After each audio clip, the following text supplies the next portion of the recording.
Welcome. In the last class we started looking at equations of state.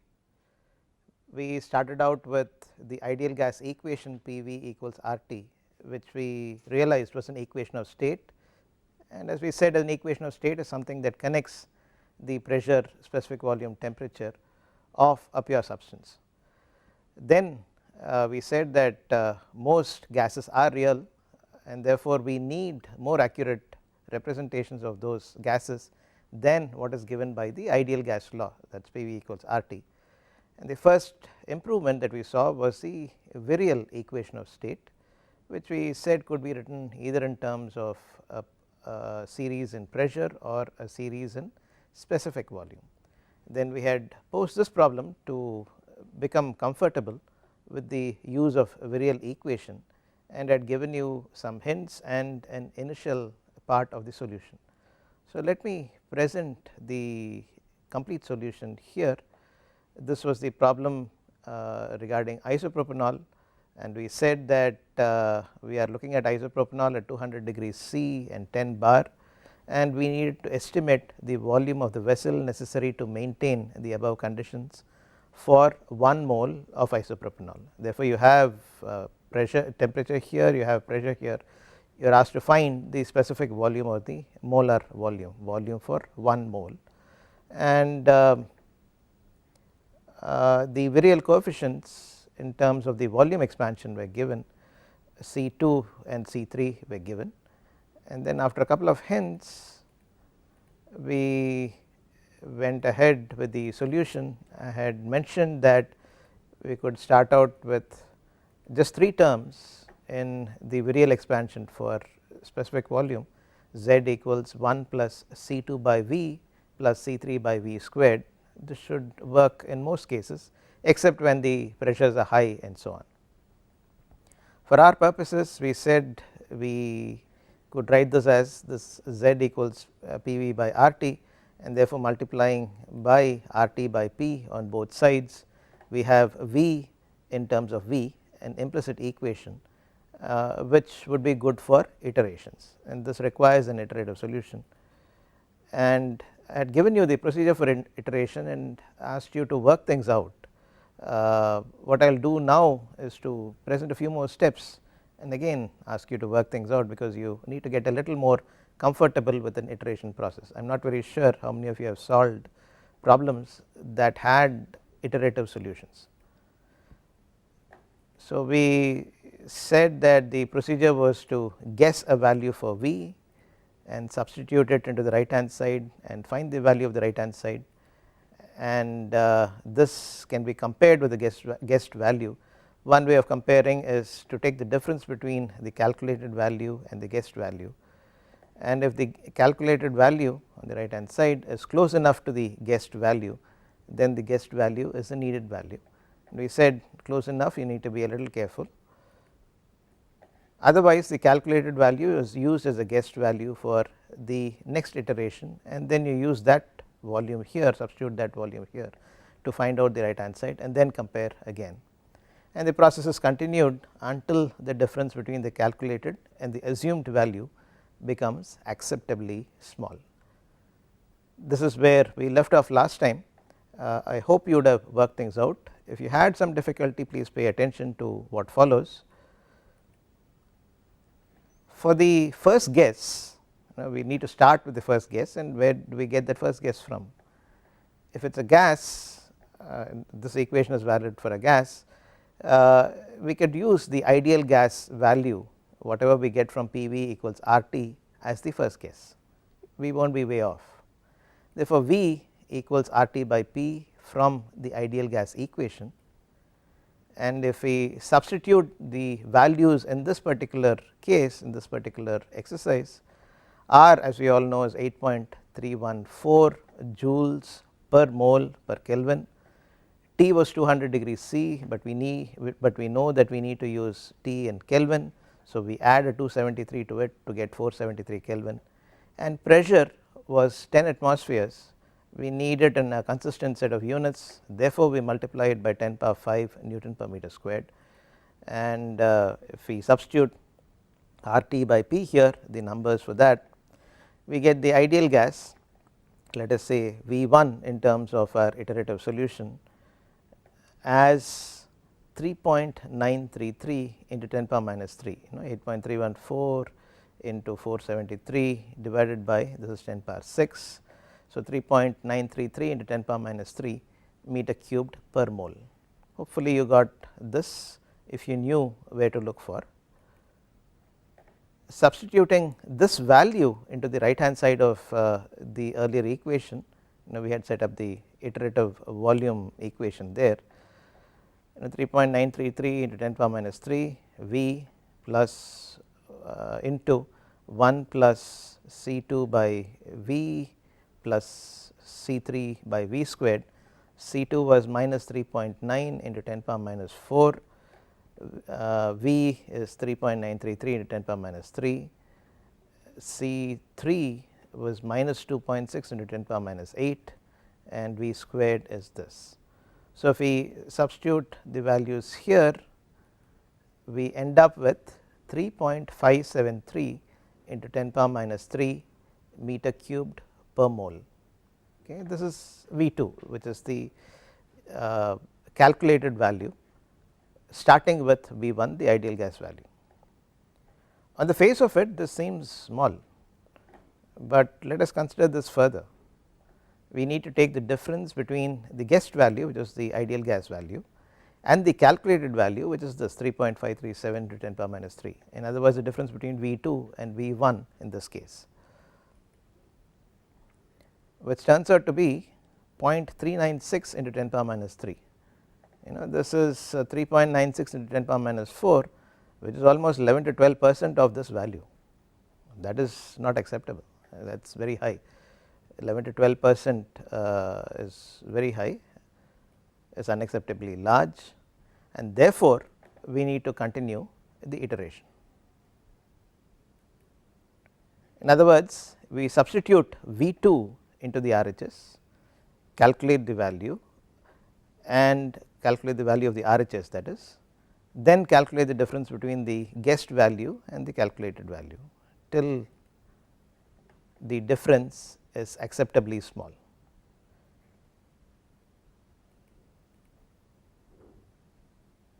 For the iterations, it is easier to express the equation in the form of n and n plus 1. In other words, we said V2 was, we get it in terms of V1 and so on. So, we can generalize that and say Vn plus 1 is RT by P into 1 plus C2 by Vn plus C3 by Vn squared. If we do this, it gives us a nice way of looking at the iterations, as well as to write a program to let a computing device do the iterations for us. We do not have to do it manually, and the iterations can be terminated when Vn plus 1 minus Vn, the difference between Vn plus 1 and the guessed value Vn, is less than an acceptably small value, maybe about 1% or 2% of the actual value. What I would like you to do is, this will converge in about 5 iterations. So, I would like you to take another 10 to 15 minutes and actually work out the iterations. It is going to take some time because you are going to substitute numbers and so on, but it is good to get comfortable with the procedure.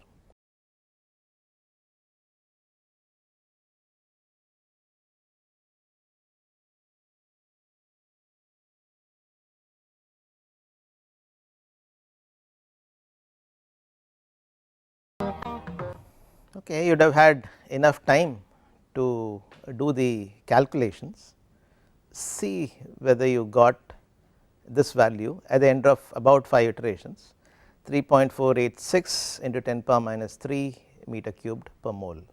This is when the right hand side value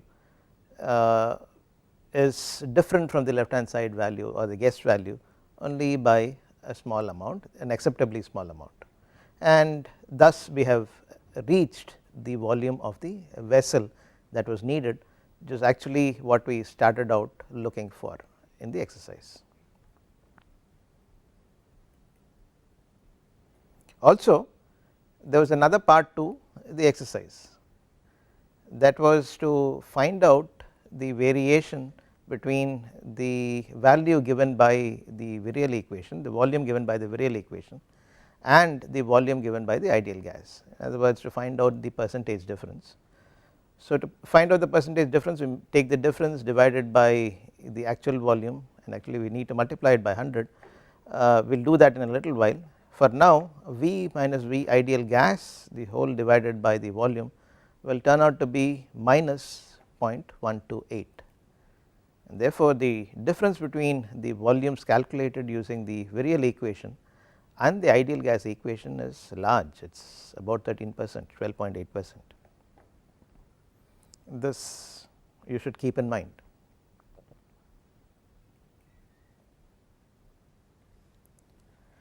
The next equation of state that we are going to consider in this course is called the cubic equation of state.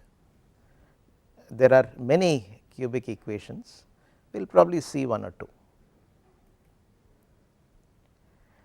The equations of state that we have considered thus far, which we reviewed in the beginning of this class, which is the ideal gas equation and the virial equation. Okay.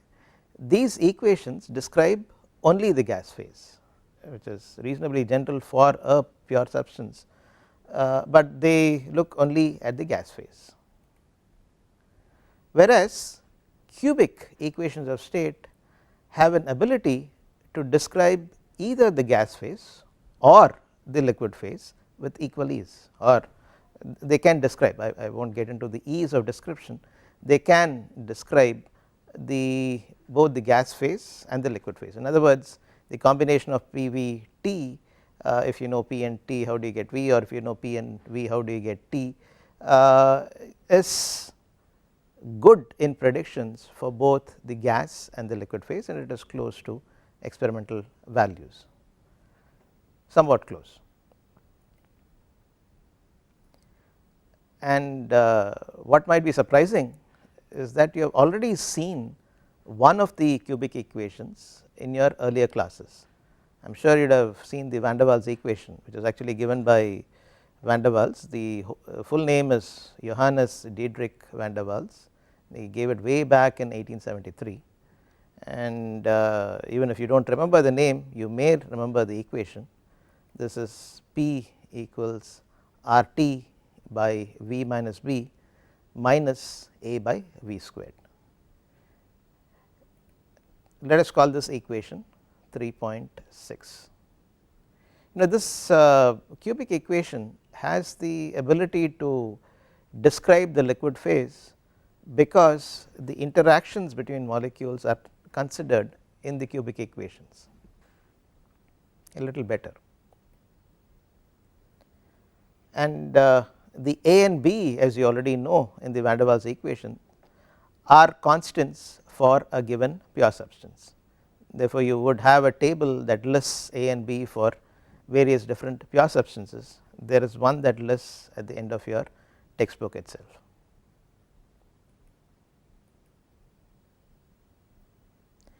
The constants A and B can be calculated from the critical pressure and the critical temperature values. I hope we can recall what Pc and Tc are. Remember that those are the pressure and temperature values that correspond to the critical point. It was a point in the PT diagram, and it was a point on the curve, the top part of the PV curve in a PV diagram, and that is pretty much the place where the critical phase starts. And Pc and Tc values are available in tables. They are available in one of the appendices in your textbook also, the Smith, Vannes and Abbott textbook. There are values of Pc and Tc, the critical pressure and the critical temperature, that are given for various pure substances. Now let me present this first. This A in the van der Waals equation can be written as 27 R squared, this is the gas constant, R squared Tc squared, critical temperature squared, divided by 64 Pc. We will call this equation 3.7, and B equals R Tc by 8 Pc, equation 3.8. Therefore, the constants A and B can be calculated from the critical pressure and the critical temperature values. Before I make some more comments on that, let me present another popular cubic equation of state, which is called the Redlich-Kwong equation of state.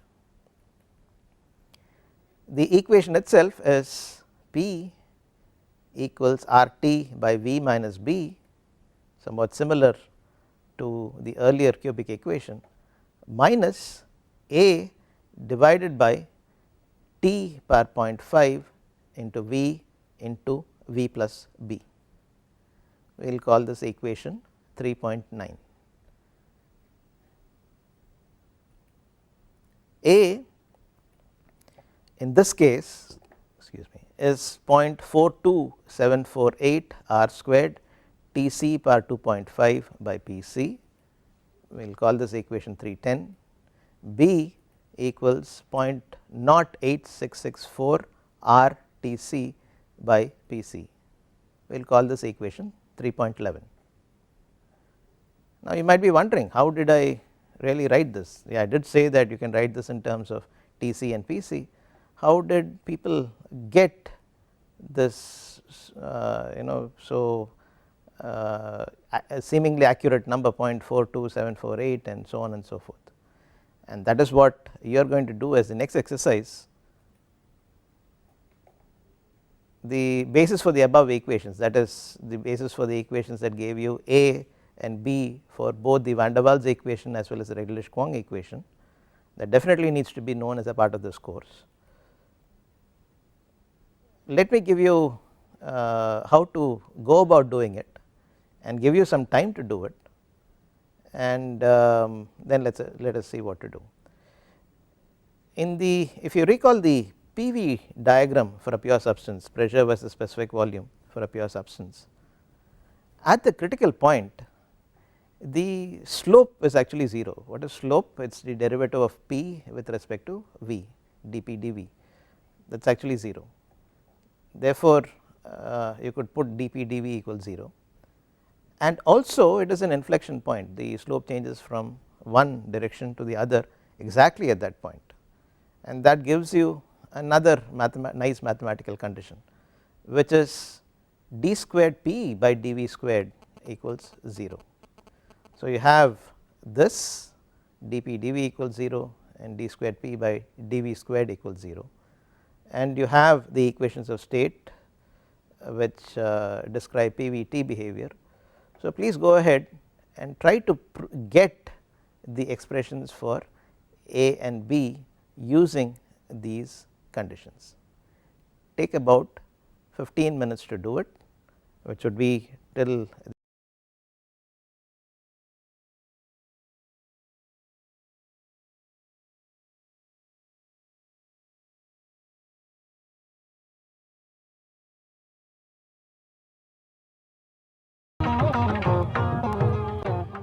you would have been able to work those things out, get expressions for A and B.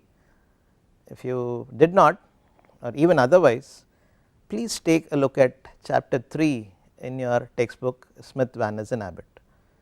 There it would have been worked out in some detail. You would need to fill in the missing steps.